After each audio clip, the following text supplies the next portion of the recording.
గాయత్రిక హోమ్కి స్వాగతం. మనం ఎంతగానో ఎదురు చూస్తున్న శ్రావణ మాసం అయితే వచ్చేస్తుంది. అయితే శ్రావణ మాసంలో ఇంటిని ఎప్పుడు శుభ్రం చేసుకోవాలి, అలాగే మధ్యలో పీరియడ్స్ వస్తే మనం ఏం చేయాలి, నెల రోజులు పూజ ఎలా చేసుకోవాలి, అలాగే బ్రహ్మచర్యం పాటించాలా, నాన్ వెజ్ తినవచ్చా, ఇలాంటి డౌట్స్ అన్నిటికీ కూడా ఈరోజు వీడియోలో మీతో షేర్ చేస్తున్నానండి. వీడియో ఎక్కడా కూడా స్కిప్ చేయకుండా చూడండి, అలా అయితేనే మీకు డీటెయిల్గా అర్థమవుతుంది. మనందరము కూడా ఎంతగానో ఎదురు చూసే మాసం శ్రావణ మాసం.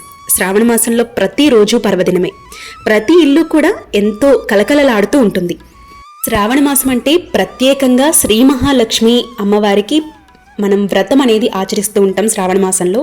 అలాగే మంగళగౌరి వ్రతాలు ఆచరిస్తూ ఉంటాము. అలాగే శ్రీ మహాలక్ష్మికి మనకి ఇష్టమైన రీతిలో అమ్మవారిని చక్కగా పూజించుకోవచ్చండి. అమ్మవారి యొక్క అనుగ్రహం పొందాలి అంటే శ్రావణ మాసంలో అమ్మవారి పూజ చాలా ప్రత్యేకం అన్నమాట. శ్రావణ మాసంలో అమ్మవారికి పూజ అనేది చేసుకోవటం వల్ల కుటుంబ సభ్యుల అందరూ కూడా ఆరోగ్యంగా ఉంటారు. అలాగే అష్టైశ్వర్యాలు కలుగుతాయి, అలాగే సిరి సంపదలు కలుగుతాయి, అలాగే మనశ్శాంతి ఉంటుంది. చికాకులు, గొడవలు ఇట్లాంటివేమీ లేకుండా ప్రశాంతంగా ఉంటుందండి. అయితే పెళ్ళైన స్త్రీలు ఈ శ్రావణ మాసంలో అమ్మవారిని పూజించినట్లయితే దీర్ఘ సుమంగలిగా వర్ధిల్లుతారని శాస్త్రాలు చెప్తున్నాయి. తమ భర్త ఆయుష్ కోసం, అలాగే తమ కుటుంబ వృద్ధి కోసం, అలాగే పిల్లల కోసం ఈ పూజ తప్పకుండా ప్రతి మహిళ కూడా ఆచరించాలి. అంటే మనం వరలక్ష్మి వ్రత కథలోనే ఉందండి. వ్రత కథని మనం చదివినట్లయితే అందులో ఉన్నటువంటి సారాంశం అనేది మనకి అర్థమవుతుంది. అయితే ఇంతటి విశిష్టత ఉన్నటువంటి ఈ శ్రావణ మాసంలో ఇంటిని ఎప్పుడు శుభ్రం చేసుకోవాలి అనే డౌట్ అయితే ఉంటుంది. ఎందుకంటే మనం శ్రావణ మాసం అన్ని రోజులు కూడా పూజలు చేయాలి అంటే ఇంటినంతా కూడా ముందుగానే శుభ్రం చేసుకోవాలి. అలాగే అమ్మవారి పూజ చేయాలంటే మొదటి నియమం ఇల్లంతా కూడా నీట్గా ఉండాలండి. ఎక్కడా కూడా అశుభ్రం అనేది ఉండకూడదు. చక్కగా శుభ్రంగా శుచిగా అమ్మవారికి పూజ అనేది చేయటం మొదటి నియమం. ఈ శ్రావణ మాసంలో ఇంటిని ఎప్పుడు శుభ్రం చేసుకోవాలక్క అనే డౌట్స్ అయితే చాలా మంది అడుగుతున్నారు. ఇది చెప్పే కంటే ముందు ఈ 2024 సంవత్సరంలో శ్రావణ మాసం మనకి ఆగస్టు 5వ తారీఖున సోమవారం నుండి ప్రారంభమయ్యి సెప్టెంబర్ 3 మంగళవారం వరకు ఉంటుంది.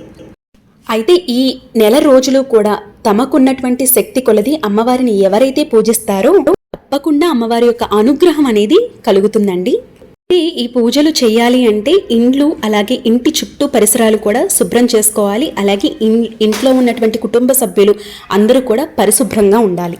అయితే ఇంటిని ఎప్పుడు శుభ్రం చేసుకోవాలి ఈ విషయానికి వచ్చినట్లయితే శ్రావణ మాసానికంటే ముందే ఇంటిని శుభ్రం చేసుకోవాల్సి ఉంటుందండి. మనకి 4వ తారీఖున అమావాస్య వచ్చింది. అమావాస్య రోజున ఎట్టి పరిస్థితుల్లో కూడా ఇంటిని శుభ్రం చేసుకోకూడదు. పూజా మండపాన్ని కానివ్వండి, పూజ చేసుకునే ఫొటోస్ కానివ్వండి, ఏది కూడా కదిలించకూడదు, శుభ్రం అనేది చేసుకోకూడదు.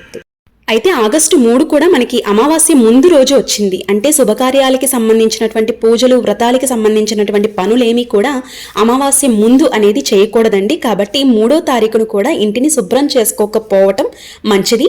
కానీ తప్పదు, ఇంకా రోజు మేము శుభ్రం చేసుకోవాలి అనుకున్న వారు శుభ్రం చేసుకోండి.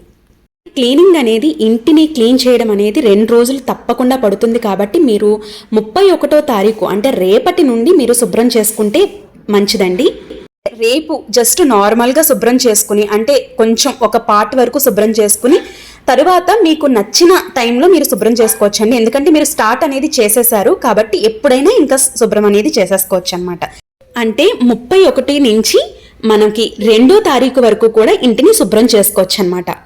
అయితే మనకి 2వ తారీఖు శుక్రవారం వచ్చింది కాబట్టి మనకి 31 ఈ 2 రోజులు ఎప్పుడైనా కూడా మీరు ఇంటిని శుభ్రం చేసుకోండి. ఒకవేళ అలా కుదరని పక్షంలో 31వ తారీఖున జస్ట్ నార్మల్గా ఒక పార్ట్ వరకు ఏదో ఒకటి శుభ్రం చేసుకుంటే మనకి స్టార్ట్ చేసేసాం కాబట్టి ఇంక ఎప్పుడైనా కూడా మీరు శుభ్రం అనేది చేసుకోవచ్చు, ఇబ్బంది ఏం లేదు. ఇంకొక డౌట్ వస్తుందండి, అమావాస్య తర్వాత కూడా ఇంటిని క్లీన్ చేయాలక్క అని అడుగుతున్నారు. అదేం అవసరం లేదండి. ముందుగానే మీరు డీప్ క్లీన్ అంతా కూడా చేసేసుకుంటే అమావాస్య తరువాత నార్మల్గా మాప్ పెట్టుకుంటే సరిపోతుంది అనమాట. డీప్ క్లీన్ ఏమీ అవసరం లేదు. అయితే చాలా మందికి శ్రావణ మాసం ముందు ఇంటిని క్లీన్ చేసుకోవటం కుదరకపోవచ్చు. అయితే అలాంటి వారు అమావాస్య వెళ్ళిన తరువాత శ్రావణ మాసం స్టార్ట్ అయిన 1-2 రోజుల్లో మీరు ఈ ఇంటినంతా కూడా క్లీన్ అనేది చేసేసుకోవచ్చు. మనకి 5వ తారీఖున సోమవారం వచ్చింది కాబట్టి 5 నుంచే మనకి శ్రావణ మాసం స్టార్ట్ కాబట్టి 5వ తారీఖున చక్కగా ఇంటినంతా క్లీన్ చేసుకుని మంగళవారం నాడు ప్రశాంతంగా అమ్మవారికి పూజ అనేది చేసుకోవచ్చు. అయితే ఇక్కడ మొదటి శుక్రవారం మనకి 9వ తారీఖున వచ్చింది కాబట్టి దానికంటే ముందే మీరు ఇంటిని క్లీన్ చేసుకుంటే మంచిది. అయితే నాన్ వెజ్ ఇంట్లో ఉన్నా, మీరు నాన్ వెజ్ తిన్నా కూడా ఇంటిని పూజా మందిరాన్ని శుభ్రం చేసుకోకూడదు. నాన్ వెజ్ తెచ్చుకోక ముందే ఇంటినంతా కూడా నీట్గా క్లీన్గా శుభ్రం చేసుకోవాలి. అంతేగాని నాన్ వెజ్ తిన్న తరువాత మాత్రం పూజా మండపాన్ని కానీ పూజా వస్తువుల్ని కానీ ముట్టుకోవటం, క్లీన్ చేయటం మాత్రం అస్సలు పెట్టుకోకూడదు. తరువాత స్నానం చేసిన తరువాత, అంటే నాన్ వెజ్ తిన్న తరువాత తలారా స్నానం చేసిన తరువాత మాత్రమే పూజా మండపాన్ని కానివ్వండి క్లీనింగ్ వర్క్ అంతా కూడా పెట్టుకోవాలి. అయితే అంతా క్లీన్ చేసుకుని అంతా అరేంజ్ చేసుకున్న తర్వాత పీరియడ్స్ టైం అనేది వచ్చింది అనుకుంటే కనుక అప్పుడు చాలా మందికి డౌట్స్ అనేవి ఉంటాయండి. మళ్ళీ అంతా కూడా డీప్ క్లీన్ చేసుకోవాలా అనే డౌట్ అయితే ఉంటుంది. అలాంటిదేమీ లేదండి. డీప్ క్లీన్ అనేది ఒక్కసారి చేసుకుంటే సరిపోతుంది. మీరు తిరిగే ఏరియా ఏదైతే ఉంటుందో దాన్ని శుభ్రం చేసుకుని మాపింగ్ అనేది పెట్టుకుంటే సరిపోతుంది. మీరు టచ్ చేసినటువంటి బట్టలు ఏవైతే ఉన్నాయో అవి మాత్రం క్లాత్స్ అనేవి వాష్ చేసుకోవాలి. కానీ మరి అంత డీప్ క్లీన్ అనేది చేయవలసిన అవసరం లేదు. అయితే మనం పీరియడ్స్ టైంలో కనుక ఇంటిన అంతా కూడా తిరిగి కిచెన్ని కూడా మీరు ముట్టుకోవాల్సి వచ్చింది అనుకున్నప్పుడు కిచెన్ని మాత్రం క్లీన్ చేసుకోవాల్సి ఉంటుంది. గ్యాస్ స్టవ్ కానివ్వండి ఇవన్నీ కూడా క్లీన్ చేసేసుకుని మీ ఇంట్లో కనుక గంగాజలం ఉంది అనుకుంటే ఆ గంగాజలాన్ని ఇల్లంతా కూడా చల్లుకోండి. ఒకవేళ గంగాజలం లేదు అనుకుంటే పసుపు నీళ్ళనైనా కూడా చల్లుకోవచ్చు. చల్లుకున్న తర్వాత 5వ రోజు నుండి మీరు పూజ అనేది స్టార్ట్ చేసుకోవచ్చు. అయితే ఇంట్లో ఒకళ్ళు కాకుండా 2-3 లేడీస్ ఉమ్మడి కుటుంబంగా ఉన్నారు అనుకుంటే కనుక, లేదంటే 2-3 ఉన్నారు అనుకుంటే కనుక వాళ్ళకి అడ్డంకులు ఉంటాయి కాబట్టి పూజ చేసుకోవచ్చక్క అని చెప్పి అడుగుతూ ఉన్నారు. అలాంటిది ఏమీ లేదండి. వారిని ఇంట్లోకి, అంటే మీరు పూజ చేసే ప్రదేశం దగ్గరికి కానివ్వండి, మీరు ఏదైతే ఆ పూజ వస్తువులు ఉంటాయో వాటి దగ్గరికి రానివ్వకుండా జాగ్రత్త పడితే సరిపోతుంది. అయితే మనం శ్రావణ మాసంలో ఈ పూజలు ఏమీ చేయకుండా, అంటే మొదటి శ్రావణ శుక్రవారం కానివ్వండి, లేదంటే నిత్య పూజ కానివ్వండి, ఇట్లాంటివి ఏమీ చేయకుండా జస్ట్ వరలక్ష్మి వ్రతం మాత్రమే చేసుకుంటాం అక్క. ఇలాంటి సందర్భంలో కూడా మేము ఇంటినంతా క్లీన్ చేసుకోవాలంటే తప్పకుండా క్లీన్ చేసుకోవాలండి. ఎందుకంటే శ్రావణ మాసం అనేది పవిత్రమైనటువంటి మాసం. నారాయణులకి అలాగే లక్ష్మీదేవికి ఎంతో ప్రీతికరమైనటువంటి మాసం కాబట్టి ఇల్లు ఎప్పుడు శుచి శుభ్రతతో ఉంటే చాలా మంచిదండి, మీరు పూజ చేసినా చేయకపోయినా కూడా. అయితే వరలక్ష్మి వ్రతం మనకి 16వ తారీఖున వచ్చిందండి.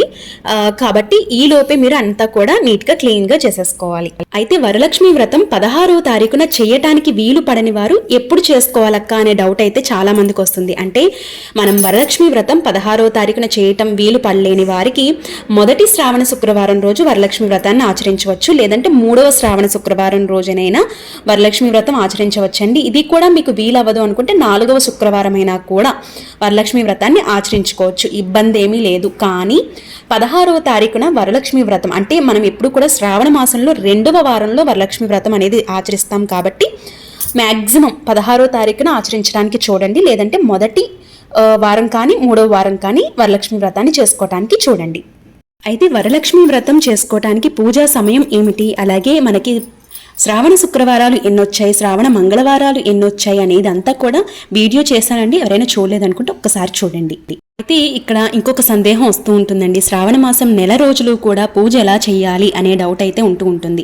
శ్రావణ మాసం నెల రోజులు ప్రతి రోజు కూడా పూజ చేయడానికి పెద్ద హైరాణ పడిపోవాల్సిన అవసరం లేదు. మీరు నిత్యం దీపారాధన ఎలా చేసుకుంటారో అలాగే చేసుకోవాలంటే పొద్దున్నే లేచి చక్కగా ఇంటిని గుమ్మాన్ని అంతా కూడా శుభ్రం చేసుకున్న తర్వాత పూజా మండపంలోకి వచ్చి మీరు నిత్యం ఎక్కడైతే పూజ చేస్తారో అక్కడే మీరు చక్కగా పూజ అనేది నిర్వహించుకోవచ్చు.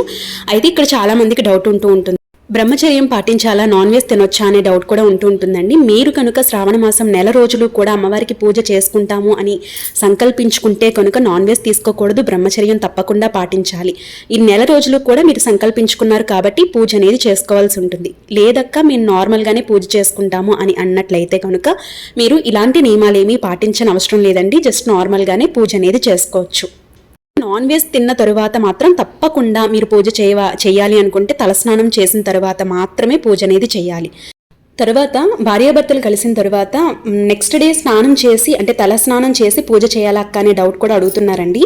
మీకు వీలుంది అనుకుంటే తప్పకుండా తలస్నానం చేసి పూజ చేయండి. ఒకవేళ మీకు తలస్నానం చేయటం కుదరలేదు అనుకుంటే కనుక ఆడవాళ్ళు తలస్నానం అనేది చేయకపోయినా పర్వాలేదండి. పాపిట్లో మనకి గంగాదేవి అనేది ఉంటుంది కాబట్టి తలస్నానం అనేది చేయకపోయినా పర్వాలేదు. ఒకవేళ మగవారు కనుక నిత్య పూజ అనేది చేసుకోవాలి అనుకుంటే కనుక తప్పకుండా తలస్నానం అనేది చేసిన తర్వాతే పూజ అనేది ఆచరించాలి.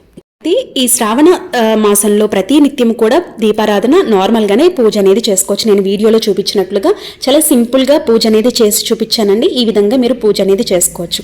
అయితే కొన్ని ప్రత్యేకమైన రోజులు ఉన్నాయండి శ్రావణ మాసంలో. శ్రావణ మంగళవారాలు, శ్రావణ శుక్రవారాలు, శ్రావణ శనివారాలు. వీటి వారాల్లో మాత్రం మనం నియమాలు పాటిస్తూ పూజ అనేది చేసుకోవాల్సి ఉంటుంది. అయితే నేను ఆ వారాల్లో పూజ ఎలా చేయాలి అనేది నెక్స్ట్ వీడియోస్లో మీతో షేర్ చేస్తాను. అలాగే వరలక్ష్మి వ్రతం ఆచరించడానికి ఉదయాన్నే అంతా కూడా పూజ కంప్లీట్ చేసుకోవటానికి టైం ఎక్కువ పడుతుంది కదక్క, నైవేద్యాలు అవి ప్రిపేర్ చేయడానికి. కాబట్టి ఒక్క నైవేద్యం అమ్మవారికి సమర్పించి తర్వాత అన్ని నైవేద్యాలు చేసి పూజ తర్వాత సమర్పించవచ్చా అనే డౌట్ కూడా చాలా మందికి వస్తూ ఉంటుందండి. తప్పకుండా అలా చేసుకోవచ్చు. ఎందుకంటే ఇంట్లో పెద్దవాళ్ళున్నా పిల్లలున్నా ఉదయాన్నే పూజ చేసుకోవటం కుదరకపోవచ్చండి. కాబట్టి మీరు ఉదయాన్నే పూజ చేసుకుని మీకు ఏదైతే వీలుగా ఉందో ఆ నైవేద్యాన్ని అమ్మవారికి సమర్పించిన తర్వాత మీ పనులన్నీ అయిన తర్వాత అమ్మవారికి మీరు ఏవైతే నైవేద్యాలు అనుకున్నారో అవి సమర్పించి పూజ అనేది చక్కగా నిర్వహించుకోవచ్చు. సో చూసారు కదా ఫ్రెండ్స్, ఈ వీడియో మీకు హెల్ప్ అయిందని అనుకుంటున్నాను. మీకు ఉన్నటువంటి డౌట్స్ అన్ని క్లారిఫై అయ్యాయని అనుకుంటున్నాను. ఒకవేళ మీకు ఇంకా ఏమైనా డౌట్స్ ఉన్నాయనుకుంటే కామెంట్ సెక్షన్లో అడగండి, తప్పకుండా మీతో షేర్ చేస్తాను. రేపటి వీడియోలో మళ్ళీ కలుద్దాం. మీ గాయత్రక్క.